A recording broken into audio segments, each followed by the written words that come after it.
Huwag po tayong kumapit sa mga pagsubok at hamon ng buhay.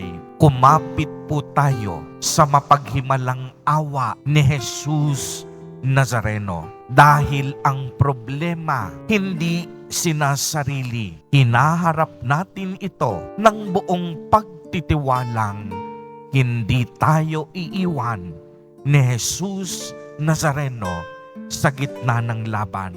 Anumang sakit at karamdaman mo ngayon, lagi mong iisipin, may kagalingan. Anumang tinitiis mong mabigat sa mga sandaling ito, may kaginhawahan. At anumang bumabagabag sa iyong pag-iisip, may kalayaan.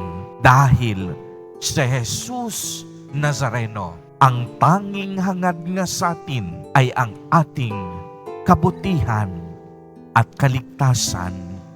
Amen.